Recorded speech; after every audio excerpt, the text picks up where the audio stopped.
자, 2023년 10월 22일 일요일입니다. 녹음되고 있는 만화클래식 인터뷰 오랜만에 진행하도록 하겠습니다. 오늘은 제가 파주까지 장비를 들고 왔는데요. 자, 오늘은 헝가리 부다페스트 국제도서전에서 만화의 맛이라는 전시로 한국 만화를 소개하고 오신 한국 만화계에서 거의 유일무이하게 현재 진행형으로 만화 전시 기획이 가능하신 분, 신명한 작가님 모셨습니다. 안녕하세요. 아, 네. 반갑습니다. 네. 일단 주말인데 시간을 이렇게 내어주셔서 감사하고요. 오랜만에 덕분에 제가 좋아하는 파주에, 대학 캠퍼스 같아서 제가 좋아한다는 파주에 오게 돼서. 저도 반갑습니다. 네. 아무래도 기획자라는 직업이 그 전시 뒤에서 이렇게 일을 진행하는 거다 보니까 사람들은 전시 이름은 알아도 기획자는 잘 모를 수 있어요. 그렇죠. 그래서 본인 소개 한 번만 좀 부탁드려도 될까요? 저는 뭐 지금 전시 기획을 주로 하고 있긴 하고, 네네네. 원래 전공은 건축을 했고, 몰랐네 그거는. 그러다가 뭐 우연한 어떻게 운명적으로 네. 카툰으로 이제 데뷔를 했어요. 네네네. 만화도 그리고 네네. 웹툰도 하고 네. 하다가 어떻게 뭐 먹고 살려고 하다 보니까 네. 이런저런 일을 하고 있어요. 네. 뭐 설치 미술도 하고 네. 여러 가지 일을 하고 있습니다. 아, 네, 알겠습니다. 근데 이번에 9월에도 보니까 파주에 있는 교화도서관? 네. 거기서 만화책 한 권의 무게라는 네.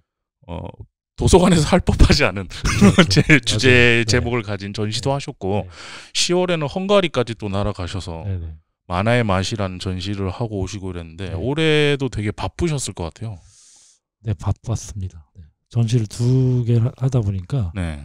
사실 헝가리 전시는 1년 전부터 이제 기획 제안을 하고 이제 준비를 하고 있던 거고, 네. 교화도서관 분들은 전에부터 알고 있긴 했는데 네. 만화책에 중점을 두고 이제 뭔가를 하고 싶다고 네네. 찾아왔었어요. 네. 근데 이제 준비를 하다 보니까 어떻게 시기가 겹쳐서 같이 거의 오픈을 했거든요. 네네. 그래서 이제 더 바빴죠. 사실 하나만 해도 바쁜데 제가 이제 몸이 하나라서 네. 하나에 하나씩 하기도 사실 벅찬데 네. 그냥 오래 겹쳤습니다. 네. 올해는 전시를 몇 개 정도 하신 거예요? 일단은 2개죠. 딱 그렇게 2개. 9월에 하나, 네네. 10월에 하나. 네네. 9월 전시 해놓은 것도 사진 찍어서 올려주신 거 보니까 네네. 만만치 않던데, 그 아이디어도 그렇고, 네. 아이디어 디벨롭 해놓은 것도 그렇고. 쉽진 않았어요. 뭐 체력이 좀 딸리는 나이이기도 해서 네. 이게 뭐 한 달만 서로 차이가 있어도 좀 나았을 텐데 네. 어쨌든 죽을 뻔했습니다. 피곤해서 너무 이제 동시에 하다 보니까. 네. 그렇군요. 이번에 네. 헝가리 그 부다페스트 국제도서전 맞죠? 네네. 거기에서 이제 만화의 맛이라는, 근데 헝가리에서 우리 만화 가지고 이렇게 전시를 하는 걸 처음 봤어요. 네네.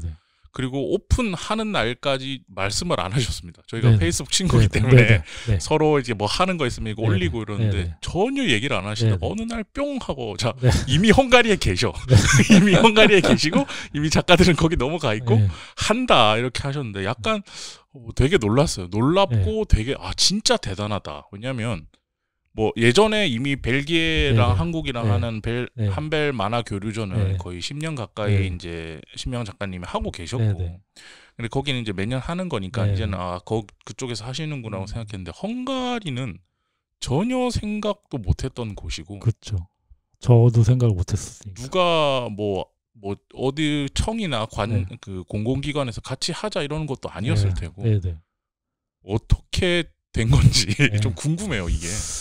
일단 이제 벨기에 한국문화원하고 이제 꽤 오래 이제 한벨 만화 교류전을 했었잖아요. 네네네. 그 전시들도 훌륭했죠. 네, 거기는 이제 어떤 처음에 이제 시작할 때부터 도와주긴 했는데, 네. 제 개인적으로는 이제 예를 들어가지고 이제 공공기관에서 하는 전시니까 네. 내가 좀 힘들다고 관심을 놓으면은 이제 뭐 담당자가 만화 전문가는 아니니까 좀 어떤 방향성이나 이런 게 좀 흔들리지 않을까 하는 과도한 이제 걱정이 있었죠. 제 나름대로는 이제 해마다 이제 어떤 작가 이런 식으로 이제 방향을 이제 정해놓고, 근데 거기 이제 장소나 예산이 이제 협소하다 보니까 원하는 작가나 이걸 다 할 수는 없었고, 그냥 대표적인 작가들이나 이런 것들을 해마다 이제 바꿔나갔죠. 이제 9년 정도 올해가 이제 10년째긴 한데 9년 정도 됐을 때는 이 정도면 할 만큼 했다. 어떤 방향 소개할 만큼 하고. 네, 그리고 이제 한벨만화전은 이제 오래 하다 보니까 아쉬운 것도 있긴 있었죠. 내 예산으로 내가 마음대로 했으면 뭔가 더 크게 했겠죠. 원하는 작가들 더 많이 데려가고. 근데 이제 그때는 전시를 준비하기 이제 바빴었고, 지금 생각해서는 이제 네트워크를 좀 그쪽 작가들이나 출판사들이나 관계자들하고 좀 그런 쪽도 좀 강화를 했으면 좋았을 텐데, 네. 전시를 여는 것만 해도 사실은 쉽진 않아서 그런 것들이 좀 아쉬워요. 뭐 한국에 이제 만화영상진흥원도 있고 여러 기관들이 있는데 네네네. 그런 데서 하는 것들이 있고 또 못하는 것들이 있으니까 저는 또 이쪽 약간 출판 만화나 출판만 아니더라도 이제 웹툰도 좋은 작품들이 많잖아요. 그런 작품들이 이제 아주 대중적으로 인기가 있진 않아도 좀 네. 잊혀지는 작품들이 많이 있어서 네네. 이런 것들을 좀 노출을 시켜야겠다. 근데 사실은 국내 한정에서 하려면은 독자들도 사실 굉장히 협소하잖아요. 그렇죠. 그러면 좀 세계로 발을 넓혀야 되지 않을까. 그렇다면 뭐 한국문화 일단은 기본이 이제 한국문화원 여러 군데 이제 한번 제안을 해봤어요 작년에. 네, 여러 군데 한 7, 8군데 한국문화원에 이제 제안을 넣고 각 나라마다 있는 네네네. 한국문화원에. 근데 한국문화원이 이제 전시를 하려면은 자기네 이제 기획해놓은 것들도 있어서 그게 쉽지는 않아요. 미리 기획해놓은 거나 방향들이 있어서 1년 농사가 세팅돼 있으니까. 그렇죠. 예산도 뭐 위에서 내려오는 지침대로 하는 것들도 있고 네네. 그리고 거기 이제 한국문화원이 보통 전시 담당이 한 명이 다 하거든요. 거기는 거의 갈아넣고 있죠. 예를 들어가지고 뭐 한 명이 1년에 뭐 만화전시 하나만 하는 게 아니라 분기별로 아니면 뭐 한 달에 한 번씩 바뀔 때도 있고 그걸 거의 한 명이 다 하거든요. 그러니까 사실은 엄청 바빠요. 어제도 각 무슨 지원 사업 때문에 서류 쓰는데 그러니까 금액을 조금 떼서 외주 주는 게 안 되다 보니까 계약서를 거의 지원 사업 하나 하는데 거의 100개를 써야 되더라고. 1억 넘어가면. 근데 그거를 담당자 한 명이 총괄해서 하고 있는데 그런 전시를 여러 개 혼자서 다 하고 있다. 그렇죠. 그분 야 대단하네. 제가 이제 느낀 걸로는 한국문화원도 네. 보통 일이 아니에요. 거기. 어쨌든 그걸 알고 있어서 제안서를 넣을 때도 사실 뭐 이렇게 큰 기대는 안 했어요. 그 중에서 이제 헝가리 한국문화원에서 연락이 왔고. 왜요? 자기네도 이제 약간 그래픽 노블 쪽으로 뭔가를 해보고 싶었다고 하더라고요. 근데 이제 그쪽 분야는 잘 모르니까 고민을 하고 있었는데 마침 이제 저한테 제안이 와서 내년도 전시라서 미리 예산도 확보해야 되고 어떤 시간이 필요하잖아요. 기획 방향이나 회의도 해야 되고. 네네. 그래서 이제 제안만 했고 뭐 괜찮은 제안 같아서 한번 해보면 좋겠다는 정도로 이제 그 구도로 이제 연락이 왔고. 그다음에 저는 이제 혼자 이제 준비를 하고 있었죠. 이게 확답이 아니니까 언제든지 또 나라 일이라는 게 같이 하는 게 무너질 수 있잖아요. 맞아요. 그래서 그냥 큰 기대는 안 했어요. 그래서 뭐 거기 안 되면 뭐 다른 데라도 어떻게 해봐야겠다. 뭐 이런 것들이 있었죠. 근데 이제 저번에 페이스북에도 한번 쓰셨지만 한국에서 이제 만화를 가지고 그러니까 전시로서 만화가 보여줄 수 있는 뭔가 매력 포인트가 분명히 있다고 저는 생각해요. 네네. 만화는 뭐 요즘은 스마트폰이나 이런 데서 많이 보고 책으로 출간되지만 전시의 형태로 보여지는데도 분명 그 출판이나 스크롤 연재가 가지지 못하는 뭔가의 맛을 보여줄 수 있다고는 생각하지만 어쨌든 전체 만화 산업 파이에서는 그렇게 크지 않는 일이기 때문에 그렇죠. 이제 외람되지만 이제 제가 30대 중반이니까 제 나이대가 가장 이런 일을 많이 해야 되는데 아시겠지만 저도 전시 전문가는 아니고 전시 기획하는 사람인 거지 그 전시 전문가는 아닌 입장에서 혹시나 이 나이 또래나 20대 또래에서 만화를 가지고 난 뭔가 예술적인 전시를 해보고 싶어라는 거에 관심이 있으신 분들이 있을 수도 있으니 질문을 드리는 겁니다. 그것 섞여 있는 건데 뭐라고 보내요 거기다가? 거기에요? 그러니까 메일을 지금 주고 받을 때 일단은 뭐 기획 방향에 대해서 먼저 진심을 담아서 해야겠죠. 진심을 어떻게 담는데요? 내가 뭐 이런 사람인데 네. 뭐 이런 쪽 만화들을 뭐 알리고 싶다. 한국에 부족한 것들이 있어서 해외에도 알리고 싶고 뭐 한국에 저 같은 경우 이제 웹툰은 사실 해외도 저절로 홍보가 되고 있잖아요. 각 기업들이. 네, 잘 되고 있죠. 물론 거기에 이제 못하는 웹툰도 있겠지만 어쨌든 제가 보기에는 좋은 작품인데 많이 안 알려진 작품들에 대해서 이제 눈길이 가는 거죠. 그런 것들을 조금 도와주면 좋겠다. 이왕 예산을 쓰는 거면 그런 쪽에 쓰는 게 좋지 않을까. 그렇다면 이제 저 같은 사람이 이제 뭐 송 작가님처럼 이런 분들 계시잖아요. 독립 뭐 만화들 네. 많이 이제 지원을 해주고 계신데 그런 분들이 사실 많아야겠죠. 근데 그게 쉽진 않잖아요. 그렇죠? 그래가지고 뭐 메일 보낼 때 진심을 담아서 쓰는 것 같아요. 근데 약간의 그 메일을 받는 주최 측에 대한 그 뭐죠? 구미를 약간 사전 조사를 좀 통해서 약간 맞춰줘야겠죠. 약간 저는 그렇게 안 하더라도 약간 뭐 그런 것도 필요하죠. 예를 들어 한국문화원이니까 처음부터 너무 뭐 세거나 이런 것들을 할 수는 없잖아요. 일단 돼야 되니까. 그러니까 헝가리 같은 경우도 일단은 여러 작품들이 있는데 그 중에서 그나마 좀 해외로 조금 한국문화원에서 받아들일 만한 소스를 좀 주는 거죠. 해외 번역도 좀 됐고 뭐 국내에서도 좀 인정받았다는 것들을 조금 조사해서 상도 받고 뭐 이런 것들을 아니면 약간의 뭐 인기가 얼마나 있다든지 뭐 이런 것들 홍보하기 좋게 하고 자기네도 이제 성과를 내야 되니까 그런 것들 좀 던져줘야겠죠. 이게 그러니까 왜 출판 만화 위주로 그 전시를 하시냐에 대한 대답은 앞에 얘기했듯이 뭐 웹툰은 기업들이 이제 잘 하니까 그런 것보다는 좀 더 이 작품 더 많은 사람들이 알았으면 좋겠는데 안 알려지고 있는 것 같지만 그래도 해외에선 조금씩 성과는 있어서 내가 좀 더 촉매제 역할로 이 전시가 됐으면 좋겠다는 의의가 있으신 건 알겠는데 예를 들어서 헝가리 한국문화원에서 그런 얘기는 안 해요. 혹시나 이왕 할 거면 유명한 걸로 하자. 그거는 그런 데도 있을 것 같은데. 있죠. 있겠죠. 그런 데는 이제 그런 데를 하겠죠. 근데 다행히 이제 한국문화원 담당자 분이 약간 저랑 이제 코드가 맞는다고 할까요? 운명이 맞았다고 하나? 그런 것들이죠. 서로 이제 생각이 일치할 수는 없겠지만 그런 작품들을 위하는 담당자가 있으면 근데 거기도 예를 들어 가지고 아까 혼자 거의 1인이 다 담당을 한다고 했잖아요. 이게 보통 에너지 갖고는 또 안 되더라고요. 맞죠.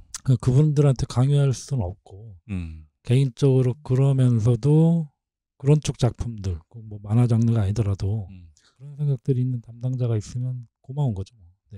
그럼 대부분 이제 연락을 했을 때 제가 방금 이렇게 촐싹거리면서 얘기했듯이 웹툰으로 하자 뭐 이런 식으로 얘기가 나오는 곳은 거의 없고 대부분 그런 데면 그냥 단칼에 거절하겠네요. 그냥 이번에는 좀 어렵다 이런 식으로 메일이 올 거고 아니면 뭐 내년에 해보겠다. 뭔가 방향성이 비슷한 그런 업체들에서 연락이 오시는. 결국 뭐 여러 군데 계속 찔러서 맞는 데가 하나라도 나오면 하는 거고.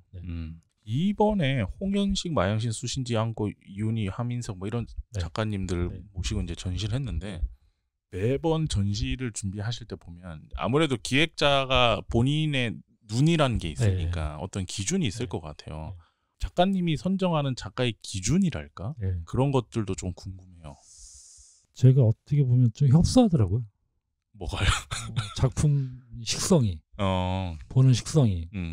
근데 사실 지금 이제 이번에 헝가리 전시하지 못한 작품들도 사실 제가 좋아하는 작품들이 꽤 많이 있는데 첫 번째 전시니까 그래도 조금 더 작품성이라고 따질까요? 예를 들어 뭐 그림도 좀 개성이 있고 일반적인 평범한 그림체는 눈에 잘 안 들어오고 그쪽에도 이제 뭐 전시를 주관하는 쪽에서도 받아들여야 될 정도로 이제 그냥 모르는 사람이 봐도 그림 괜찮다. 아직 이야기는 모르니까요. 현지인들은 헝가리어만 쓰고 한국어를 모르잖아요. 그렇죠. 그 내용을 모를 테니까 일단 그림으로 일단은 관심을 끌어야 되고. 그렇겠다. 그리고 기획 방향이 이제 예를 들어가지고 맞아야겠죠. 주제에 따라서. 이제 제가 좋아하는 거는 이제 전 여러 가지 좋아하긴 해요. 협소하대요. 그렇죠. 협소한 것 중에서도 뭐 웹툰이라도 내용이 예를 들어가지고 뭐 코믹이든 판타지든 이건 진짜 잘 만들었다는 작품들이 있잖아요. 그런 작품들은 좋아하긴 하죠. 그러니까 뭐 글과 그림이 잘 맞아 떨어지는 걸 제일 좋아하는 것 같아요. 네. 그렇게 서로를 잘 꾸며주고 네. 있는 그런 연출들을 좋아하신다. 그럼 이제 이분들을 모시고 헝가리에서 해봅시다. 네. 연락이 오고 나면 그게 몇 월쯤에 결정이 나요? 그런 것들은? 그게 이제 앞에는 관심이 있다, 조율을 해보겠다. 요거는 이제 기다리는 그렇죠. 타이밍이니까. 보통 이제 공공기관들이 이제 11월, 10월쯤에 이제 내년도 예산을 신청을 하거든요. 네네네. 어떤 기관이든 마찬가지인데, 네. 그때 이제 만화 전시 같은 걸 하기로 하면은 네네네. 그 전시 예산을 이제 신청을 하겠죠. 네네네. 그럼 이제 내용에 대한 확답은 아니고 만화 음. 전시를 만약에 계획을 했다. 그럼 만화 전시에 대한 신청을 하고 항상 신청하는 것보다는 예산이 적게 적게. 나오겠죠. 감안을 하고 이제 신청을 하겠죠. 네. 그러면 이제 그 다음에 예산이 나오면 그제서야 이제 거기도 확답을 할 수 있겠죠. 거기도 2월, 3월 비슷하겠죠, 우리랑? 그렇죠. 그러면 이제 그때부터 이제 서신이 왔다 갔다 하죠. 주제는 뭘로 할지, 작가는 뭘로 할지. 그 과정도 좀 설명해 주세요. 네. 궁금해요. 일단 작년에 이제 제가 그걸 알고 이제 미리 이제 그 전에 예산이 확정되기 전에 네네. 기획서들을 냈고 연락이 온 곳이 이제 헝가리였잖아요. 네. 그래서 작년에 여담이긴 한데 작년에 9월에 이제 벨기에 만화전이 있었잖아요. 아, 네네. 그래서 이제 그때 헝가리 문화원에 제가 가겠다고 했어요. 자비를 간 김에. 예, 자비를 들여서 가겠다고. 사실 비행기 값은 제가 감수를 하고 뭐 얼마인지 생각 안 하고 그리고 이제 벨기에를 가는데 가는 날 비행기를 놓쳤죠. 벨기에 가는 비행기를. 인천공항을 가고 있는 택시 안에서 깨달았어요. 내 비행기가 떴다. 가버렸다. 아이고. 그래서 도착했더니 이게 가는 비행기만 취소되는 게 아니고 헝가리에 가는 비행기 예약한 것부터 돌아오는 비행기까지 다 취소가 된 거예요. 안 탔으니까 사람이. 네. 못 타지. 그렇죠. 와 진짜 난감하더라고요. 거의 첫 인상을 좌우하는. 그렇죠. 그러다 저는 이제 벨기에는 전시를 지금 시공을 해야 되는데 맞아요. 제가 꼭 가야 되잖아요. 제가 없어도 되긴 하겠지만. 아니, 그래도 있어야지. 네. 그 중간에 헝가리 문화원도 가기로 약속을 해놨어요. 어쨌든 그래서 다시 택시 타고 다시 집으로 왔죠. 그리고 다음날 비행기를 다시 비싸게 끊고. 그때는 삽인가요? 다행히 카이로 항공을 예약을 했었는데 네. 100% 환불이 됐어요. 카이로 항공 여러분 100% 환불이 됩니다. 물론 여행사마다 다르다고는 하는데 네네. 그래서 이제 뭐 조금 더 비싸게 얹혀주고 다시 예약을 하고 갔죠. 헝가리 비행기는 다시 끊고 제가. 그러니까 메일을 이미 헝가리에 보냈었고 그렇죠. 그쪽에서도 뭐 괜찮은 것 같아. 나중에 뭐 얘기를 한번 해봅시다 이렇게 됐는데 마침 작년에 작가님이 이제 벨기에랑 한국이 만화 교류전을 하고 있었기 때문에 벨기에 들리는 김에 내가 헝가리 문화원 들리겠다. 한국 문화원 하고 와라 이렇게 됐는데 그걸 짜자작 연세로 비행기를 다 끊어놨는데 첫날 놓쳤다. 그리고 헝가리에 안 갈 수도 있었죠. 근데 제 입장에서는 사람 얼굴을 봐야 좀 더 약속을 신뢰를 할 수 있을 것 같아서 꼭 가야 된다고 생각을 했죠. 이걸 뭐 꼭 하고 싶었으니까. 해서 코로나 시국인데 어렵게 해서 다시 헝가리 저가항공을 예약해서 힘드셨겠다. 갔어요. 네. 가서 한 시간도 안 있었나? 문화원에. 그쪽에서는 뭐래요? 고생했습니다. 그러게. 일단 오늘하고 고생했고. 다 이해해줘요. 네네. 그리고 뭐 저기 원장님도 한번 뵙고 기획 방향 얘기해드리고. 그 있잖아요. 그 원장님의 눈빛을 보면 그쵸. 이게 내년에 되겠다 안 되겠다 이런 게. 근데 다행히 뭐 제가 느낀 선입견 같은 건데 괜찮은 분 같았어요. 표정이랑 눈빛 보면 알죠. 네. 근데 정부 일이니까 또 어떻게 될지 모르지만 어쨌든 뭐 전에 했던 뭐 도록이나 이런 것들 보여드리고 최대한 이해를 시키려고 했죠.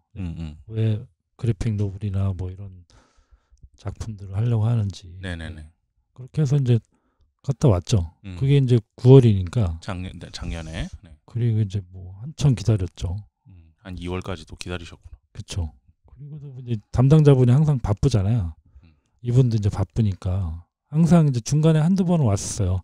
우리 하긴 할 겁니다. 메일이. 네. 그래도 그 담당자분이 착하다. 그렇죠. 그분 착하세요. 네. 원래 돈 주는 사람 입장이니까 자기 바쁘고 이러면은 그냥 기다려 이러고 그냥. 근데 아마 제가 느낀 거로는 네. 그분이 대단하신 것 같아요. 그분도 에너지가. 그래서 이제 저 혼자 이제 고민을 했죠. 작가를 누구로 할까. 아, 그 전까지 작가는 아직 정해진 그렇죠. 건 아닌 네네. 거군요. 그렇죠. 네. 그 처음에 기획서 넣을 때는 넣긴 했어요. 대부분 이제 눈에 띌 만한 그나마 몇 명 없는 작가들 중에서 조금 더 그래도 좀 그쪽 눈에 들어올 만한 작가들을 이제 보기 좋으라고 이제 PPT를 만들어서 보냈죠. 그리고 뭐 안 되는 영어 써가지고 구글 번역기 돌려가지고 해가지고 했죠. 그래가지고 기다리는데 연락이 온 게 이제 9월이니까 이제 5월쯤인가부터 이제 5월? 네. 2월이 아니고 5월? 네. 와, 그럼 이거 야. 원래는 2월부터는 사실은 해야 되는데. 야. 혹시나 해서 말씀드리죠. 네. 5월부터 기획해서 10월 초에 전시를 열라는 말은 기획자 보고 죽으라는 소리인데. 그렇죠. 이제 그분이 저를 이제 많이 믿고 있었고 전시를 많이 했다고 하니까 네. 벨기에도 그렇고 이제 항상 1년 전부터 얘기를 해요. 항상. 그죠. 다음에 전시는 누구 할지, 주제는 뭐로 할지 섭외도 해야 되잖아요. 그죠, 그죠. 그래서 이제 확실하게 친분이 있고 확실하게 전시를 참가할 분들을 일단은 머릿속에 생각하고 놓고 있다. 한 2배수 정도로. 네네네. 사실은 이제 벨기에 문화원은 장소를 알고 있어서 몇 명 정도면 되겠다는 게 또 자주 가보시고 이랬으니까. 예산도 맞춰가지고 뭐 이게 몇 명 정도면 되겠다 하는 게 이제 있어서. 근데 헝가리는 이제 공간을 사실 잠깐 갔다 오긴 했는데 자세히 모르거든요. 거기 이제 벨기에 보통 이제 다른 문화원들은 임대를 하고 있어요. 다른 건물에. 아. 그렇게 전시 공간이 크지 않아요. 벨기에 문화원 같은 경우는 그 전시 공간이 다른 행사도 같이 하거든요. 전시를 했다가 뭐 공연도 할 수 있고 가벽을 움직여가지고 그래서 전시하기엔 좋은 곳이네. 가벽을 움직일 수 있어요. 그렇죠. 근데 문제는 전시를 했던 걸 움직여야 되니까 전시를 준비하는 입장에서는 그런 것도 고민을 해야 돼요. 고정이 안 되는구나. 그걸 감안해서 만들던가. 근데 이제 헝가리 문화원은 단독 건물이에요. 건물을 샀어요. 잘 나가네, 헝가리. 임대료보다는 사는 게 낫다는 판단이 있었겠죠. 대신 공간이 꽤 커요. 보통 다른 문화원 전시는 그렇게 크진 않거든요. 근데 헝가리는 또 전시장이 크니까 약간 그거에 대한 부담도 있었고. 그러려면 예산도 커야 되니까요. 그죠. 근데 이게 뭐 예산 책정되고 뭐 당연히 설계도 이런 거 보내주니까 그럼 보고 이래도 약간 그런 게 있는 것 같아요. 저도 뭐 제가 작가님한테 비할 바는 아니지만 그래도 저도 몇 번 해봤으니까 저는 거의 전시 시작하는 날 되기 전까지도 전시 그 공간을 진짜 자주 가보거든요. 다른 전시할 때도 가보고 또 왜냐면 느낌이라는 게 있잖아요. 그렇죠. 그리고 다른 사람들은 어떻게 활용하나 이런 것도 좀 보고 이제 그 저작권 위배 안 되는 건 좀 카피도 하고 이렇게 하는 건데 멀리 있고 사진으로만 한 번은 가봤다고 하지만 그걸로는 감이 안 오잖아요. 안 오죠. 어떻게 해요 그거를? 보통 이제 벨기에 같은 경우는 이제 국내 시공사랑 같이 했어요. 그렇죠. 네, 그러면 이제 국내 시공사긴 하지만 해외에서 전시를 많이 하는 업체를 해야 되거든요.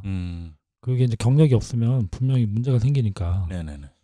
보통은 그 해외 공장이 있는 회사들이 있어요. 해외 전시 업체들은 보통 이제 저랑 했던 업체는 폴란드에 공장이 있어요. 폴란드 업체에서 제작을 해서 가져오거든요. 현지에서 한국 직원이 이제 컨트롤하고, 그럼 이제 폴란드에서 제작하고, 그러면 예를 들어 거꾸로 생각하면은 9월에 전시잖아요. 네. 그러면 8월 전까지 나와야 돼요. 디자인이요 아니면 제작이? 디자인이. 디자인이. 사실은 제작까지 나오면 딱 좋긴 한데. 그렇게는 안 되죠. 8월 걔네가 7월인가 8월인가 유럽이 또 휴가가 한 달이에요 거의. 그거를 그 전에 해야 되는 거예요. 5월에 연락 왔는데. 그렇죠. 여기 이제 저를 너무 믿고 있었던 거. 원래는 5월에 연락 왔는데 7월에서 8월은 본인들 휴가라고 업체들은 다 가버리고. 그렇죠. 10월 초에 전시고. 야. 보통 이제 정상적인 걸로 하면 그렇게 해야 되고 번역도 해야 되잖아요. 번역이 해외 전시는 번역이 보통 일이 아니거든요. 그렇겠죠. 아무래도 생각 못했네. 현지 번역하고 또 감수하는 일들이 있어서 그게 생각보다 오래 걸려서 시간을 좀 많이 줘야 돼요. 그러면 그렇게 따지면 이제 8월까지는 뭔가 대부분 다 끝내야 되고 홍보도 해야 되니까. 그러면 이제 그 전에 미리 그 전시장 공간에 대한 디자인이나 이런 것들이 다 나와야겠죠. 헝가리 같은 경우는 이제 제가 했던 업체들하고 하지 못했어요. 거기 또 방식이 현지 업체. 자기들 그게 있구나 라인이. 예. 근데 왜냐하면 이제 벨기에 같은 경우 인건비가 비싸니까 현지 업체를 쓰기가 좀 쉽지가 않고 쓸 수는 있는데 그런 게 있구나. 예, 헝가리나 폴란드는 인건비가 좀 싼 것 같아요. 그래서 이제 거기 업체를 쓰는 게 나았던 거죠. 그리고 이제 그 헝가리 문화원에서 쓰는 업체가 이제 거기를 많이 해서 많이 안다는 거죠. 그 공간을. 네. 그래서 저는 이제 국내 업체랑 하는 게 편하게 했는데 뭐 헝가리 문화원에서 하는 업체를 또 쓸 수밖에 없었죠. 그게 또 거기는 그렇게 편하다고 하니까 그 공간을 잘 알고. 근데 그거 솔직히 기획자 입장에서 커뮤니케이션하기 또 힘들 텐데 더. 아 그렇죠. 저도 약간 이제 뭔가 하나 정도는 포기를 해야 되는 거죠. 저는 이제 건축을 전공해서 네. 미리 이제 공간에 대한 컨셉 디자인을 제가 먼저 하고 그 다음에 실무 디자인은 그 업체에 넘기는 거거든요. 네네. 보통 그게 이제 저한테 맞았거든요. 공간 그 디자인하는 것부터 제가 컨셉을 먼저 디자인하고 네. 그 다음에 디테일한 것들을 들어가고 제작하고 네네. 그렇게 해서 했는데 여기는 이제 그쪽 업체가 이제 컨셉을 먼저 잡고 제가 이제 주제는 잡았는데 주제를 거기서 이제 해석을 해서 디자인을 하게 됐죠. 그럼 그래픽 디자인이나 이런 거는 저는 이제 제가 하던 업체랑 같이 하고 네. 약간 두 가지 공간 디자인이 하나 있고 그래픽 디자인이 또 있거든요. 네. 저 해보셔서 알겠지만 또 전시는 포스트가 다잖아요. 중요하죠. 포스트가 잘 나와야 또 나중에 홍보도 잘 되고 그래서 포스터가 일단 나와줘야 컨셉 뭐 키워드를 잡고 네. 공간 디자인도 거기에 맞춰서 하고 근데 5월에 그때 연락해서 시작하다 보니까 쉽진 않았어요. 와, 네. 되게 다른 벨기에랑 하고 이럴 때도 원래 그 정도 연락 오진 더 일찍 오죠. 벨기에랑 할 때. 벨기에는 이제 처음에는 1회 때는 말이 안 되게 좀 상황이 그랬고 뒤에 이제 근데 뒤에 이제 했을 때는 이제 1년 전부터 얘기를 오가서 거의 제가 느끼는 체감은 그냥 1년 내내 일하는 것 같은 느낌. 그 일을 1년 내내 하는 거. 머리를 계속 생각하고 있어야 되니까. 근데 또 그것도 그쵸. 힘든데. 근데 또 우리가 아무리 이제 생활을 거꾸로 한다고 그래도 유럽 현지 시간이 거의 저녁에 일을 하니까 네. 거의 뭐 12시까지 연락이 올 때가 있거든요. 24시간 일하는 느낌인 거죠. 현지랑 하는 거 쉽지가 않죠. 그냥 앞으로 작가님이 쭉 하세요. 저도 이제 놓으려고 차라리 이 노하우를 책으로 쓰든가. 젊은이들 안 돼. 나를 포함해서 저를 포함해서 젊은이들은 안 되겠다. 작가님 노하우 있으신 작가님이. 노하우를 빨리 풀어보세요. 근데 사실 노하우랑 이 전시가 노하우가 있어도 이런 과정이나 일정에 대한 노하우 정도지. 늘 새로운 게 생기더라고요. 새로운 문제가. 다 애드립이고 그런 거 다 그때 상황에 맞춰야 되니까. 애드립이 있을 수밖에 없어요. 예를 들어가지고 뭐 폴란드에서 어떤 일이 있었냐면 출력물을 가져왔어요. 폴란드에서. 야 근데 엄청 큰 출력물 하나 빠뜨리고 왔네. 재작년인가 그랬던 것 같은데. 네. 차에서 저한테 설명해 주셨다. 어떻게 하지? 그럼 그것만 다시 보내야 되잖아요. 갔다 오는데 일주일 거려. 그러니까 그냥 뭐 돈을 좀 비싸게 하더라도 벨기에에서 뽑아야 되는 뽑든가 뭐 여러 가지 사건들이 있죠. 근데 벨기에에서 뽑으면 또 둘이 뭐 안 맞죠. 톤 안 맞을 거 아니에요. 인쇄기가 그렇죠. 달라지니까. 포기하는 것들은 포기할 수밖에 없죠. 국내 전시도 마찬가지겠지만 해외 전시는 이런 것들이 진짜 많겠네요. 그리고 이제 한국은 사실 하룻밤에 다 뽑잖아요. 한국은 되게 좋은 나라. 빨리빨리 좋은 나라잖아요. 외국은 그게 안 되니까 사실 그게 제일 답답하죠. 뭐 하나 뽑으려고 해도 미리 얘기해야 되고. 알겠습니다. 이 험난한 과정을 거의 10년 넘게 겪고 계신 분이셨는데 아무 국내에서 뭐 어디서 도와주지도 않았는데 혼자서 단신 헝가리 국제 도서전 진행되는 문화예술원한테 연락을 해서 이번에 이런 전시를 하자라고 해서 이 전시를 어떻게 보면 따온 거죠. 따와서 진행하신 신명환 작가님 인터뷰를 하고 있고요.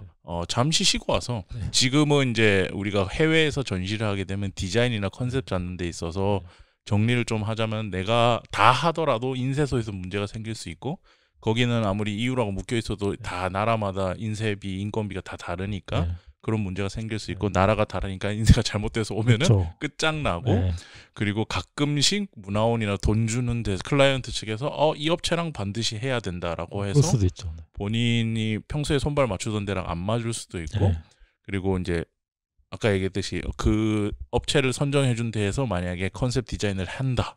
그러면 이제 또 전시장 딱 가보면 뭔가 전시가 두 개인 것 같고 그렇죠. 그런 느낌도 있죠. 그런 이슈도 있을 수 있다. 이런 것들이 공존하고 있는 게 해외 전시다라는 얘기를 좀 해봤고요.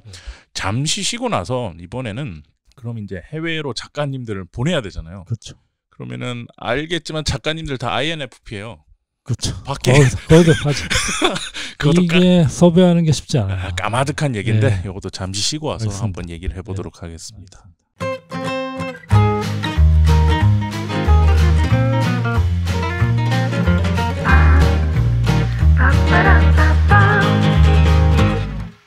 자, 잠시 쉬고 돌아왔습니다. 오늘은 헝가리에서 이제 만화의 맛 전시를 마치고 돌아오신 신명환 작가님 인터뷰를 하고 계신데 평소에 파주에 계시기 때문에 제가 지금 파주에 특파원으로 나와서 인터뷰를 하고 있는데 야, 작업실이 너무 좋다. 정리를 아직 안 돼 있지만 덜 하신 거를 떠나서 와, 좋다. 나도 이런 데 있었으면 좋겠다라는 생각이 드는데 근데 고우영 선생님 책들이 굉장히 많아요. 그렇죠. 평생 하신 것들이 다 있으니까요. 여기 왜 이 책들이 이렇게 많이 있는지도 좀 설명해 주시면 좋을 것 같아요. 이거를 이제 그 고영 선생님이 돌아가시고 2005년에 돌아가셨거든요. 아, 네네네. 그러면 올해가 18년 정도 되는 해잖아요. 네네네. 이제 고영 선생님 자손분들이 이제 자제분들이 이제 선생님 그 원화들하고 여러 가지 자료들을 계속 이제 보관을 해오고 계셨어요. 나중에 이제 박물관을 하고 싶다는 꿈이 있지만 그건 쉽지가 않고 근데 이제 거의 20년이 돼가다 보니까 원화나 이런 것들을 보관하는 자체도 사실 이 자제분들이 쉽지가 않은 거예요. 아, 그죠. 자기들 비용을 들여가지고 유지를 해야 되니까요. 네. 사실 지금 보시면 아시겠지만 습도 조절이나 이런 것도 사실 중요한데 그런 것도 안 돼 있고 그건 둘째치고 이제 뭐 선생님 거를 북관들은 꽤 되고 있는데 북한 외에 뭐 사업은 이제 손도 못 대고 있는 거죠. 보통 이제 제가 이제 그 둘째 아들 고성원 실장하고 친구인데 늘 이제 가끔 얘기를 하다 보면은 저는 외국에 이제 벨기에나 가면 에르제 박물관이나 이런 데 갔다 오잖아요. 그렇네. 벨기에 가면 에르제 박물관이 있겠네. 그러면 딱 봐도 야, 이분 돌아가신 지가 언젠데. 아직도 그걸로 너무 잘 되고 있는 거예요. 전 세계적으로도 알려져 있고. 그죠. 박물관도 물론 탐나긴 하는데 근데 거기에 또 스머프가 유명하잖아요. 근데 스머프는 박물관도 없어요. 그런데도 계속 뭔가 사업을 해오고 있고 그렇게 따지면 스누피 일본의 뭐 여러 가지 만화들이 돌아가신 다음에도 도라에몽 뭐 이런 뭐 계속 뭔가가 생산되고 일반인들도 많이 알고 있잖아요. 한국엔 사실 그런 게 쉽지가 없어요. 거의. 우리야 이제 고영 선생님 만화 읽어봤으니까 아는데 젊은 친구들은 뭐 이름은 들어봤을지 모르겠는데 어마어마한 만화죠 진짜. 야, 늘 안타까워하고 있었죠. 지금 뭐 예를 들어서 심수혜 선생님들도 마찬가지고 제가 이제 전시를 많이 그 선생님들 전시를 많이 준비해 보다 보니까 그 환경을 이제 가서 느끼는 거예요. 윤수 선생님 같은 경우는 남양주시 사시는데 전시를 준비하다 보니까 원화가 잘 없는 거예요. 근데 컨테이너가 몇 개 있었거든요. 거기가 이제 그린벨트 지역이라 건물을 지을 수가 없으니까 선생님이 이제 가수원 하시다가 컨테이너로 갖다 놨는데 농기구 같은 거에 깔려 있는 요철 발명한 원고를 딱 본 거예요. 꾸깃꾸깃 막 먼지에 물 묻어 있고 막. 야, 그 순간 내가 좋아했던 요철 발명한 원고가 이렇게 보관이 되고 있다니. 근데 다른 선생님들도 뭐 비슷하게 좀 환경이야. 이런 것들이 한국에 잘 안 되고 있구나. 저는 누구나 이제 그런 생각들 만나면 그런 사람들이 많은데 고영생 거 가지고 이제 그 둘째 아들이 이제 저랑 이제 얘기를 하다가 내가 이제 안타까웠죠. 20년이 다 돼가는데. 고영생 사실 해외에서는 더 모르잖아요. 그렇죠. 해외에서는 한국 만화 자체도 웹툰은 이제 들어봤는데 요즘 이제 작가들 뭐 상 받고 그러면 알긴 하는데 이런 선생님들 작품을 알 수가 없죠. 그러니까 이게 제가 이제 해외 전시를 해보면 야, 번역이 너무 안 돼 있다. 그리고 평론가들 평론도 너무 없다. 특히나 외국 사람들이 번역이 안 돼 있으니까 읽을 수가 없으니까 네. 외국 전문가들이 연구하거나 평론한 것들은 거의 없고 예를 들어서 앙골렘 만화축제 같은 경우는 네. 일본 작가들 특별전 같은 걸 해주거든요. 아, 그렇죠. 제가 이따 조금 보여줄 텐데 쯔게요시하루 같은 작품집이 되게 잘 나왔어요. 작년인가 특별전을 하면서 2, 3년 전부터 준비했을 것 같은 느낌인 거예요. 아, 이게 1년 안에 나오는 텍스는 아니고? 네. 너무 작품들이 잘 나와 있는 거예요. 고영생을 비교를 했더니 야, 이건 뭐 연역 하나 정도 제대로 정리된 것도 없고 전시했을 때 도록 정도인데 좀 문제가 심각하다. 물론 관심 없는 사람이야 뭐 별 관심 없겠지만 하나 정도로 샘플을 어떻게 하나 2분이라도 좀 어떻게 뭘 만들어야겠다. 제가 이제 한국 만화를 좀 알리는 전시를 몇 번 하긴 했지만 그것만 가지고 좀 부족하고 웹툰도 사실은 뭐 K 웹툰 해가지고 많이 나가고 있는데 번역들도 하고 있잖아요. 네.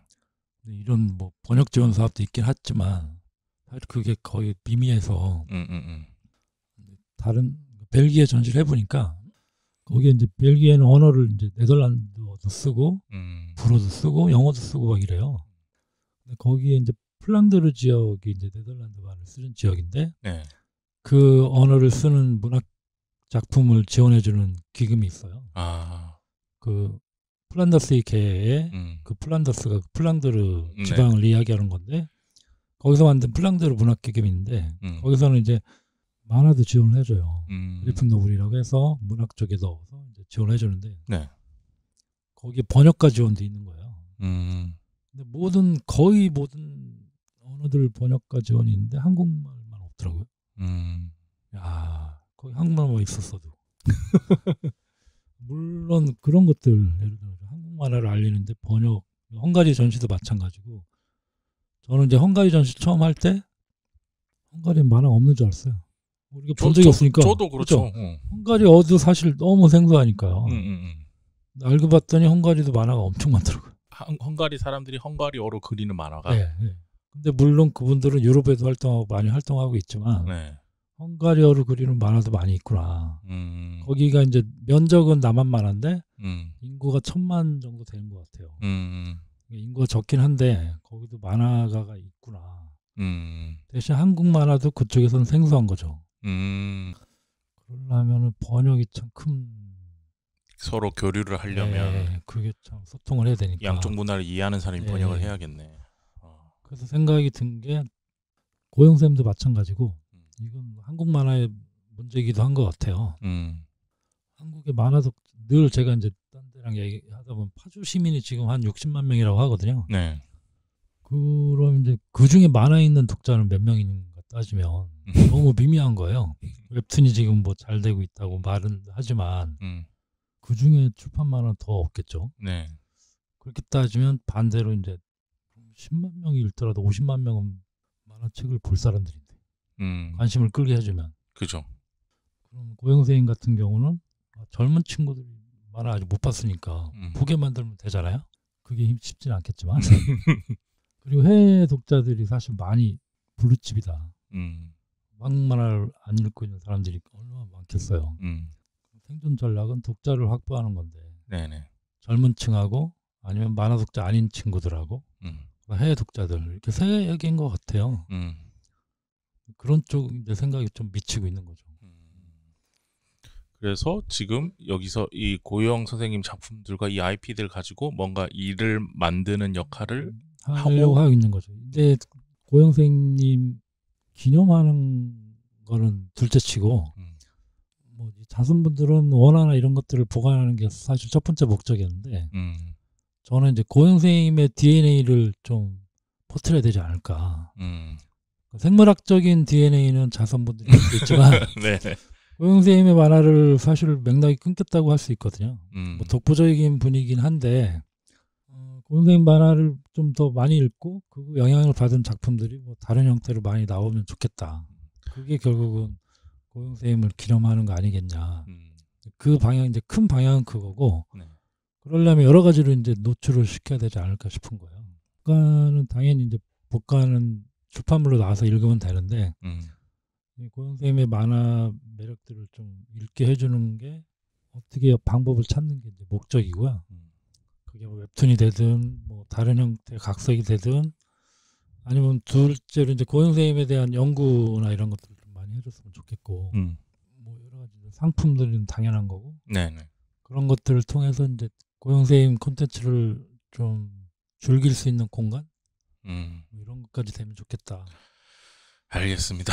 여기 공간에 온 김에 한번 여쭤봤고요. 오늘 주제는 아니니까 요거는 다음에 네네. 뭐 하시게 되면 언제든 연락 주십시오. 언제든 불러주세요. 네, 알겠습니다. 자, 그래서 우리가 이제 헝가리 쪽이랑 얘기를 문화원이랑 한국 문화원이랑 얘기를 해서 이런 거 하자 하고 이제 뭐 디자인 이런 것들도 뭐 이렇게 만들고 그쪽에서 섭외한 업체에서 공간 디자인을 하고 우리는 컨셉을 잡고 뭐 이런 것들을 하는 와중에 함께 작가 섭외도 그렇죠.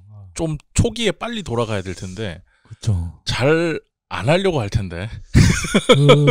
그렇죠. 진짜 INFP 네. 성격들이 꽤 대부분이어서 거의 99%라고 그쵸. 저는 봅니다. 네. 그렇죠. 그리고 이제 벨기에에서 했던 전시도 있고 제가 이번에도 이제 예를 들어 가지고 몇 분이 이제 나는 이제 아직 작품이 많이 안 나왔고 네네네.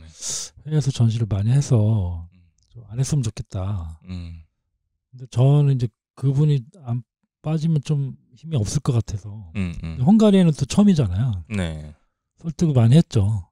전시라도 그럼 참여해 달라. 그분들은 그렇게 헝가리는 처음이니까 네. 오케이를 받았죠. 이제 섭외하는 과정에서. 그리고 이제 그 전에 이제 작품들이 약간 뭐 민감한 문제를 다루기에는 처음에 이제 공공기관에서 하는 전시니까 쉽지는 않아서 이번 전시를 해놓고 이어지면 좋겠지만 제가 보기엔 안 이어질 수도 있죠. 원장님이 바뀐다든지 거기도 거기 사장이 그렇죠. 있는 거니까. 그리고 예산이 팍 깎인다든지 그럴 수 있죠. 예산이 뭐 전체적으로 다 깎이잖아요. 돈이 없으면 못하니까. 근데 저는 뭐 돈이 없으면 없는 대로 작가가 못 가면 작품이라도 가서 뭐 돈을 많이 안 들여서 뭐 그냥 액자 전시만 하더라도 네네네. 그렇게도 할 수 있는 거니까 네. 작가들을 그리고 이제 작가들끼리 현재 초대를 해야 된다면은 그럴 부분도 좀 고민을 하긴 하죠. 그게 뭐 큰 부분은 아니고 근데 회라서 약간 관심들이 있어요. 내 작품이 밖에 나간다라는 그렇죠. 거에 대해서 이제 초대도 한다고 하면은 좋아하시는 분들 꽤 있고 많이 가셨던 분은 뭐 많이라고 해봤자 제가 보기엔 한 2번이래요. 한 번. 워낙 INFP니까. 다들 그거부터 물어보지 않아요? 뭐 그거부터 물어볼 것 같은데 뭐 항공비는 나오느냐, 그렇죠. 숙박비 나오냐. 그렇죠. 보통 한국문화원 초대면 예산이 이제 있을 때는 항공비 정도는 나오고 숙박비는 크지 않으니까 어떨 때는 보면은 작가는 뭐 6명 참여하는데 예산이 적어서 3명만 초대할 때 이럴 때 안타깝죠. 근데 만약 예산이 적어서 3분밖에 초대할 수 없는데 가겠다는 분이 한 4명이야. 그러면 제가 보기엔 예산을 뭔가 깎아서라도 다른 부분을 줄여서라도 다 기획비 줄일 거 아니에요. 기획비 줄여도 아니면 뭐 설치비를 조금 아쉽더라도 줄이든가 여러 가지 방법을 찾아야겠죠. 이럴 때 원래 기획자들이 내 돈을 줄이자라는 생각을 제일 많이 하긴 하죠. 네. 내가 안 가더라도 그럼 작가를 가라. 그러면 이번에는 대부분 그래도 다 가겠다라는 호의적인 반응으로. 네, 이번에는 이제 그 마영신 작가는 추석 때라서 뭐 일이 있어서 이제 못 가겠다고 그랬고, 그 작가도 좀 사정이 있어서 못 가겠다고 해서 네 분만 갔죠. 가 보니까 이제 뭐 이런저런 이슈가 이런 것들을 다 준비해서 어쨌든 헝가리도 우리의 만화가 낯설고 우리도 헝가리 만화가 낯설긴 한데. 일단 만화의 맛이지만 결국 한국 만화의 맛이잖아요. 그렇죠. 그쪽 반응이 좀 궁금해요. 헝가리 쪽에 많은 분 사진을 보니까 의외라는 표현이 좀 실례일 수는 있겠지만 의외로 많이 오셨더라고요. 네. 제 생각보다는 조금 왔지만 사진으로 봤을 때 많아 보였습니다. 네네. 어쨌든 처음 전시니까 네. 그리고 관심들이 이제 아직 알려지지 않았지만 거기에 이제 꼭 만화뿐만 아니라 한국에 대한 관심이 꽤 높더라고요. 헝가리에서 K-팝 이런 것 때문에 그럴까요? 그렇죠. 뭐 영화나 OTT 때문에도 그런 것 같고 그건 뭐 헝가리만의 분위기는 아니긴 하지만 헝가리에서 되게 호의적이었어요. 한국어를 관심 있어하는 사람도 많고 그리고 한국 사람들이 여행하는 사람도 꽤 있고 제가 가서 본 분위기는 뭐 파리나 벨기에 이런 데보다는 좀 더 치안도 좀 안정적이고 네, 좋았던 것 같아요. 그리고 만화도 일단은 제가 이 작품들을 골랐던 것도 뭐 환타지나 이런 건 아니지만 이게 이제 국적을 떠나서 사람들 이야기라서 자기들 이야기처럼 자기네 주변 사람 이야기일 수도 있거든요. 그런 쪽에 이제 집중해서 홍보를 했거든요. 그냥 그림만 봐도 일단 완성도가 있고 일단 만화는 처음 전시니까 만화는 어디다 갖다 놔도 사실은 호객행위 하기 딱 좋잖아요.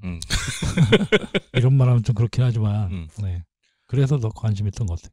그러면 반대로 한번 여쭤볼게요. 우리 작가들도 갔잖아요. 네. 가서 거기에 그냥 그날 행사만 하고 끝 이런 건 아니었을 테고 네네. 헝가리 만화들도 많이 보게 됐을 것이고 많이는 아니겠죠. 어쨌든 보면서 느꼈던 지점이나 이런 것들도 좀 얘기를 해보셨는지. 일단 헝가리 만화는 현지에서는 이제 찾아볼 시간은 없었고 미리 이제 제가 조사한 그 헝가리 만화가들 리플렛 같은 게 있어요. 소개하는 그런 것들은 봐서 이제 알긴 했는데 저는 이제 헝가리 출판사들이나 이런 뭐 관계자들이 많이 연결이 됐으면 했거든요. 그 한국 작가들이 가서 아 여기 되게 일단 분위기가 좋다. 여기에도 이제 출판됐으면 좋겠다. 뭐 그런 이야기들 하는 거죠. 그 출판사들 몇 명 이제 관심을 보이긴 했어요. 근데 즉각적으로 이제 뭐 반응이 오는 건 아니지만 보통 이제 해외 전시를 해보면 2, 3년 뒤에 뭐 반응이 오고 이러거든요. 그 준비를 하다 보면. 네네.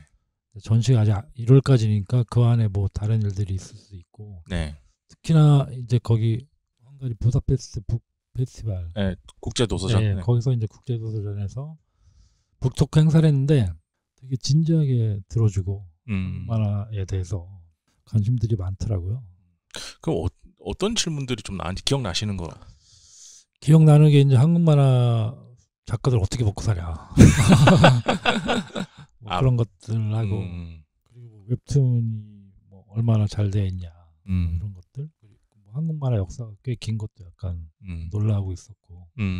하긴 해외 나가면 아무래도 망가가 세니까 그렇죠. 거의 동아시아는 그냥 망가로 다 이렇게 얘기되는 시험들이 있으니까 그랬을 수도 있겠네요. 어쨌든 이번에 사진으로 봤을 때는 참 많은 분들이 참여하신 것처럼 보였고 그리고 작가님들도 이제 뭐 이윤 작가님도 계셨던 것 같은데 이제 두 번째잖아요.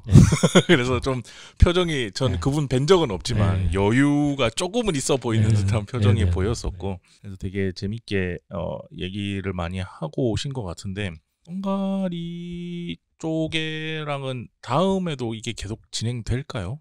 그거는 그 원장님의 의지와 담당자의 의지에 달려 있는데 담당자는 충만할 것 같고 이 정도를 하는 거 보면 이제 거기 뭐 이런 얘기까지 되는지 모르겠는데 그 헝가리 전시 담당이나 다른 담당도 마찬가지고 다 계약직이에요.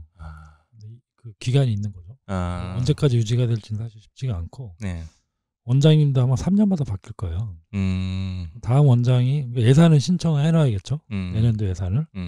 그리고 담당이 뭐 저한테 연락하든지 아니면 그냥 뭐 만화 관련 기관이나 아니면 웹툰을 하고 싶다면 뭐 다른 식으로 할 수도 있을 테고. 이번 전시 뭐 성과에 따라 그렇게 바뀔 수도 있을 것 같아요. 근데 저는 이제 한국문화원에서 하면은 좋은 거는 예산이 이제 나오니까 거기서 이제 초대도 해주고 하니까 좋은데 이거를 이제 공공기관의 힘을 빌리지 않고도 뭔가 할 수 있어야겠다. 너무 꿈 같은 얘기 하시는 거 아니에요? 그렇죠. 하지만 이제 제가 꽤 오래 했잖아요. 그럼요. 그러면 이제 이렇게 크게는 아니더라도 큰 돈 안 들이고라도 사실은 할 수 있는 방법은 있을 것 같아요. 바로 이제 다이렉트로 뭐 거기 출판사 관계자들을 뭐 연락해서 할 수도 있고, 직접 뭐 조그만 규모의 서점이나, 저는 이제 문화원에서 하는 전시도 좋긴 하지만 현지 서점이나 뭐 이런 데서 뭐 조그맣게 하는 행사도 괜찮거든요. 그런 것도 괜찮을 것 같아요. 아니 근데 이왕 이렇게 얘기가 나왔으니까 이런 전시나 이런 것들을 한국에서 이렇게 오랫동안 꾸준히 매년 이런 식으로 뭔가를 해내고 계신 분은 혼자인 거 아시죠? 네. 그렇게 뭐 사람이 별로 없어서 제가 하고 있는 거지 뭐. 아니에요. 그게 잘하는 사람 많아요. 잘하는 건 중요하지 않아요. 이 바닥에 뭐 잘하는 다 재능 많은 사람이 얼마나 많은데 잘하는 건 중요하지 않고 꾸준히 하는 게 전 중요하다고 생각하는데, 일단 이 질문 먼저 들어보죠. 제비다방 언제 나와요? 제비다방요. 그게 이제 작가님 작품 있잖아요. 네. 지금 처음에 그때 나왔어야 되는데 이게 살면서 좀 시간이 지나다 보니까 이게 관점이 달라지잖아요. 그렇죠. 이거 이렇게 하면 안 되겠는데? 이런 고민들 있잖아요. 이재민 평론가도 꼭 물어달라더라고요. 제비다방 언제 나오냐고. 그런데 이제 요즘 이제 한참 제가 그거를 아마 못 끝냈을 때가 갱년기 우울증 뭐 이런 거였어요. 머리 안 깎으시고 이렇게 길게 하시던 그 시절. 무슨 의미가 있나? 뭐 팔리지도 않는데. 그리고 이제 제가 원하는 걸 너무 완벽하게 이제 하려다 보니까 지금 약간 이거 좀 내려놔야겠다.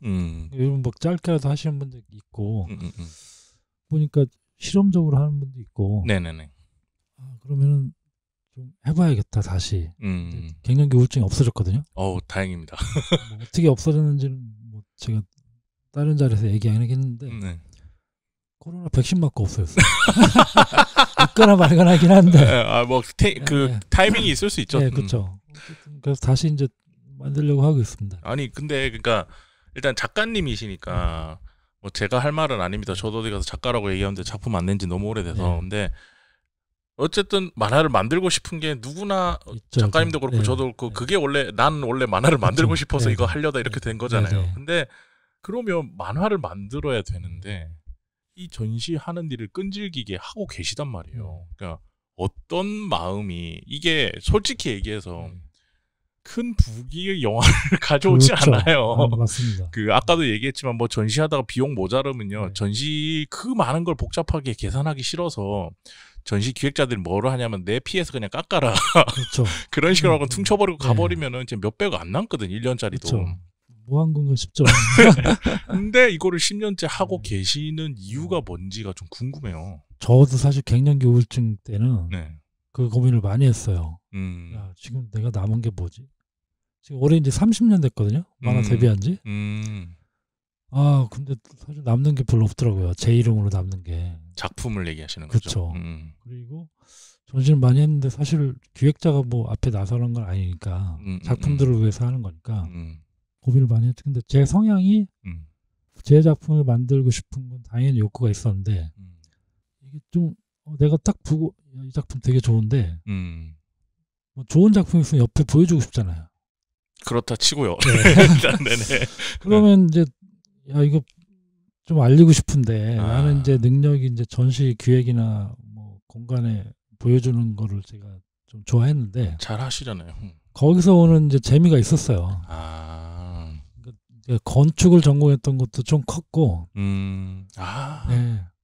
무형의 주제를 제가 정하고 그거를 어떤 형태화 시키는 거.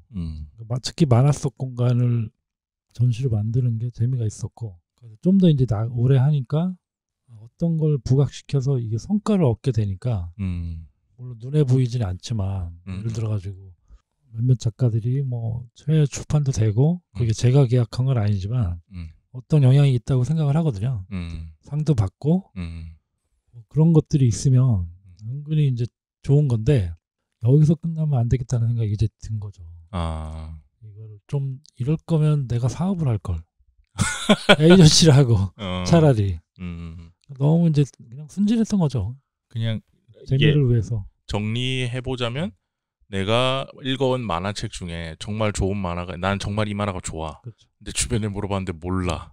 그럼 이거를 알려주고 싶은데 내가 하던 게 건축이고 네. 전시고 이런 것들을 하다 보니까 그리고 뭐 우연찮게 기회가 찾아왔겠죠. 네, 첫 그쵸. 기회라는 게 맞아요. 찾아와서 그럼 이거를 알리는 걸 해봤더니 내가 남들보다 여기 재능이 있구나 하고 쭉쭉쭉 하다가 갱년기를 맞고 그렇죠. 힘들다 이제 까지 이렇게 네. 오신 거다. 그렇죠. 어떻게 보면 그래도 참 대단하신 것 같아요.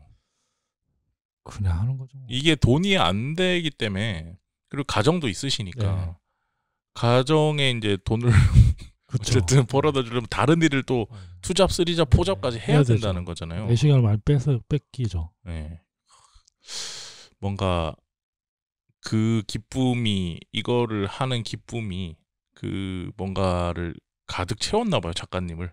뭐 남한테 이 만화를 이런 식으로 전시로 소개를 한다는 거가. 알겠습니다. 또 그런 분이 빨리 나타나야 될 텐데요. 그러게 이걸. 자, 근데 작가님 이제 대부분 전시를 할 때 제가 작가님 전시를 4개인가 3개를 봤거든요.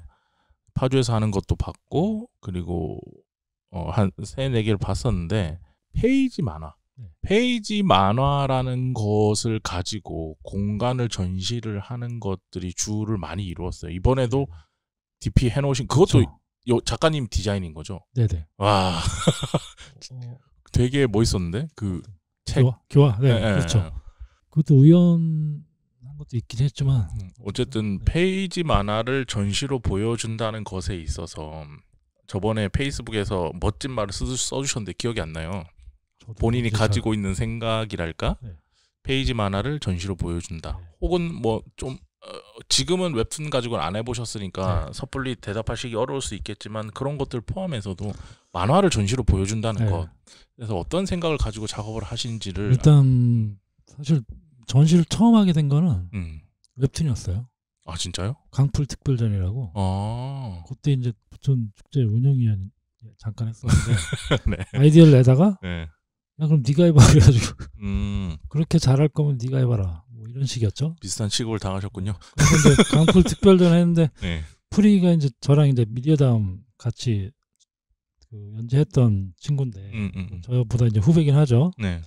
그때 이제 부천 상을 받으면서 다음에 이제 상을 전시를 열어주는데 그 당시에는 이제 그 지금 만화박물관 건물이 없을 때였어요. 부천에 복사골 문화센터를 빌려서 할 때였거든요. 네네. 예산도 없고 두 가지 이제 전시 공간도 없고 예산도 없어. 그럼 뭐 하라는 거야? 웹툰은 더구나 이제 웹툰은 전시할 게 거의 없어요. 실물 자료가 거의 없다는 거죠. 네네네. 저한테 주어진 숙제인 거죠 그게. 시간도 없지. 예산도 없지. 공간도 허접하지. 야, 이거 나한테 큰 숙제가 된 거예요. 풀이 이제 아파트라는 작품이었는데 그 아파트 작품을 읽어보니까 이게 9시 45분인가 지나면 귀신의 공간이 돼요. 이제 그때 든 생각이 돈이 없으니까 일단 거기 있던 기존 벽체를 이용해서 이제 골목을 만들었어요. 일단은 깜깜하게 하자. 허접한 게 티 안 나게. 마침 공포만 하니까 깜깜하게 해놓고 골목을 만들어서 9시 45분 이전 공간은 깜깜하게 해놓고 사람들이 둘씩 짝지어서 가게 했어요. 프레시 만들고 혼자씩 가면 아무래도 불안할 것 같아서 무서울 수 있죠. 그렇게 해서 이제 웹툰의 공간을 만든 거거든요. 9시 45분 이전하고 9시 45분 이후 공간을 만들었는데 그 품질은 좀 떨어질 수 있어도 웹툰 속의 만화 공간을 공간화시켰던 게 그땐 재밌었어요. 호응도 되게 많았고 체감하는 거니까 만화랑 딱 적절하네요. 거기다가 이제 제가 이제 설치 미술도 하니까 미디어 작가를 아는 분이 있어서 눈동자를 그 미디어 아트로 만들어서 소리를 막 지르겠어요. 무섭겠다. 눈동자가 막 움직이거든요. 소리를 더 크게 지르면 더 크게 움직이고.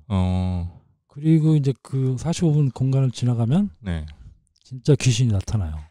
사람이 기다리고 있다가. 그렇죠. 그 이제 자원봉사자 친구들이 변장해서 앉아 있었는데 어쨌든 그런 것들이 있었어요. 그러니까 제가 웹툰을 안 해보셨을 거라고 얘기를 했는데 웹툰을 그게 처음이었다라고 인 것과 함께 그다음에 전시를 할 때 만화를 전시로 보여준다는 거에 대해서 어떤 생각을 가지고 하시는가? 처음에는 그렇게 이제 체험전 위주로 재미 위주로 했었어요. 네네. 왜냐면 이거 저 핸드폰으로 보든 책으로 네. 보든 거기서 다 읽을 수 있는 걸 전시로 와서 볼 필요는 없잖아요. 아, 그게 가장 큰 고통이죠. 그렇죠. 고민이죠. 네. 전시하는. 그래서 이제 처음에는 재미를 주자 일단은. 손님을 고객을 끌어야 되니까. 네. 그랬다가 이제 나중에는 그게 이제 너무 재미 위주니까 관람이 제대로 안 되는 거예요. 뭐 놀이시설 가서 체험만 하고 가는 느낌이 있고 지금은 작가가 얼마나 고생해서 아니면 어떤 과정을 겪어서 이 만화를 만들게 됐는지 두 번째는 이 공간도 만화책이라고 생각을 해요. 이 공간을 지나가면서 이 만화의 재미를 어떻게 하면 느끼게 할까. 그런 공간 구성을 처음에 시나리오를 짜야겠죠. 전개 부분을 어떻게 뭘 배치할지 그다음 그 만화를 조금이라도 전체는 다 못 읽겠지만 이 만화의 흐름을 좀 느끼고 가게 그런 것들을 배치하는데 좀 중점이 있죠. 확실히 뭐 모든 서사 콘텐츠가 그렇겠지만 결국에는 이제 그 주인공의 상태를 체감시키기 위해서 도구들을 쓰는 거잖아요. 그렇죠. 전시도 거기에 기준을 두고 그렇다고 생각해요. 어떻게 보면은 공간 예를 들어 가지고 만화책은 페이지를 넘기면서 보는 순서가 있잖아요. 웹툰은 스크롤하면서 봐야 되고 그러면 공간은 입장하면서부터 읽게 하는 만드는 만화 그리고 나갈 때는 궁금해하고 이 책을 사게 만든다는 거를 만들어야겠죠. 네네. 들어갈 때는 그 작품의 컨셉을 체감할 수 있게 만들고 나올 때는 이 작품이 궁금하게 만드는 그런 식으로 고민을 하시는 거예요. 알겠습니다. 한번 여쭤보고 싶었어요. 그러니까 많은 전시가 있지만 또 만화는 또 만화만에 특화된 지점들이 있으니까 어떤 것들을 고민하고 작업하시는지 이런 것들을 여쭤보고 싶었고 이제 거의 마지막 질문이에요. 이제 힘든 길이기도 하고 많은 사람들이 안 하기도 하고 특히 요즘같이 디지털 시대에는 꼭 전시가 필요하나? 라는 분들도 그렇죠. 계실 수 있는데 맞아요. 만화가들 그런 질문 많이 해요. 그래도 앞으로도 계속 하실 거고 저도 계속 하게 되겠죠. 네. 전 항상 그 생각하고 있습니다. 아, 내가 20년 지나면 신명 작가처럼 되겠구나. 그러면 안 되는데. 나도 제비다방 이런 것처럼 잘하겠죠. 만화 만들어야 되는데 이러면서 근데 전시는 밀려 있어. 이렇게 될 수도 있다고 생각하는데 왜 계속 하시는지와 이게 우리한테 만화로서 전시가 왜 필요할까 계속 그 지점은 조금 어필해 볼 필요가 있을 것 같아요. 사람들한테. 일단 비용만 따지면 사실은 그 비용으로 만화책을 사서 나눠주는 게 훨씬 나아요. 어떨 땐 그런 생각도 들었어요. 아니 뭐 현실적인 얘기긴 그렇죠? 한데 작가들은 더 좋아할 수 있겠다. 그 책 그렇죠. 사주면 그 돈으로 책 사주면. 만화 전시를 왜 해? 미술 작가들은 전시를 해야 와서 그 그림을 사는 거잖아요. 직접 보고. 만화들은 왜 전시를 하냐? 결국 이 만화를 책으로 읽을 때하고 다르게 다른 부분을 보여주고 싶거든요. 책만 봐서는 모를 수도 있고 아니면 이 전시를 하면서 이 작가들이 사실 어떤 고민을 했는지 아니면 예를 들어서 어떤 부분을 부각시켜가지고 보여주냐에 따라서 해석이 다르잖아요. 평론도 마찬가지고 그거를 공간화해서 이제 보여주는 건데 그런 게 좀 의미가 있다고 생각을 하거든요. 일반 사람들은 사실은 만화 전시라는 게 생소하긴 해요. 만화 워낙 액자만 봐도 사실은 흥미가 있긴 할 텐데 거기에 이제 뭐 만화를 전시로 했다는 경우는 거의 별로 없어서 뭐 대형 뭐 기획전 같은 거 있었잖아요. 스누피나 뭐 이런 것들은 무민 스누피 이런 그런 건 많이 있는데 어떻게 보면 사실은 그런 걸로 따지면 만화 전시가 사실은 좀 기업화되면은 더 잘 될 수도 있지 않을까. 제가 이제 사업을 안 해서 그렇지 개인적으로만 이제 운영을 해서 그렇지 좀 돈이 붙고 이거를 어떤 사업 모델로 만들면 그것도 굉장히 큰 시장이 될 수 있다고 생각을 해요. 알겠습니다. 오늘 평소에 이렇게 말씀을 많이 하시는 타입은 아니시고요. 신명 작가님이 그리고 이제 오늘 좀 더 길게 가져가려고 그랬는데 오늘 하루에 하실 수 있는 언어 양을 다 쓰신 것 같아서 맞습니다. 네, 오늘 일단 인터뷰는 여기까지 하기로 하고요. 저는 그러니까 우리 그런 거 있잖아요. 혹시 스포츠 좋아하세요? 네, 보는 거 좋아요. 볼 때 그 선수들한테 이제 은퇴한 선수들한테 레전드란 표현을 하잖아요. 근데 레전드와 전설은 또 다르거든요. 똑같은 말인데 거기서 부를 때 이 선수는 전설이야 이러면은 거의 진짜 신과 같은 그런 느낌이고 네. 레전드 이러면 우리 팀을 위해서 헌신했던 선수 이런 느낌으로 있는데 저는 진심으로 작가님을 존경까지는 아니지만 리스펙합니다 진짜. 이 일을 계속하고 계신다는 게 너무 놀랍고 왜냐하면 저는 작가님에 비할 바는 아니지만 그래도 몇 번 해보면서 정말 대가리가 터지는 줄 알았거든요. 이거를 어떻게 다 관리하고 하는 거지 도대체. 그리고 해외잖아요. 저도 궁금해요. 하여튼 그런 것들을 보면서 내가 나중에 이대로 늙으면 신명한 작가님처럼 되는구나라고 생각하면서 늘 이렇게 나의 한 롤모델의 한 축으로 생각하고 보고 있으니 뭐 감사할 앞으로도 그리 많은 사람들이 생겨나지 않은 이 만화 전시, 만화 큐레이팅 하는 일을 계속 해주셨으면 감사할 것 같아요. 감사합니다. 근데 이제 저도 이제 아니야 해줘 계속 계속 해달라고. 이걸 좀 그러니까 저는 이제 책으로 낸다기보다 저의 실수담을 모아서 한번 내고 싶더라고요. 결국 실수가 모인 것들이 맞아요.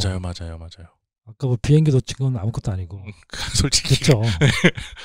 전시를 위해서는 사실 여러 가지 실수들이 있는데 이것들을 좀 덜 겪게 하고 싶고 그래서 사실 저 말고도 사실 많은 사람이 아까 전시가 왜 의미가 있냐 이런 얘기도 했는데 아까 뭐 축구 얘기했는데 뭐 축구 선수들 가끔 전시도 하잖아요.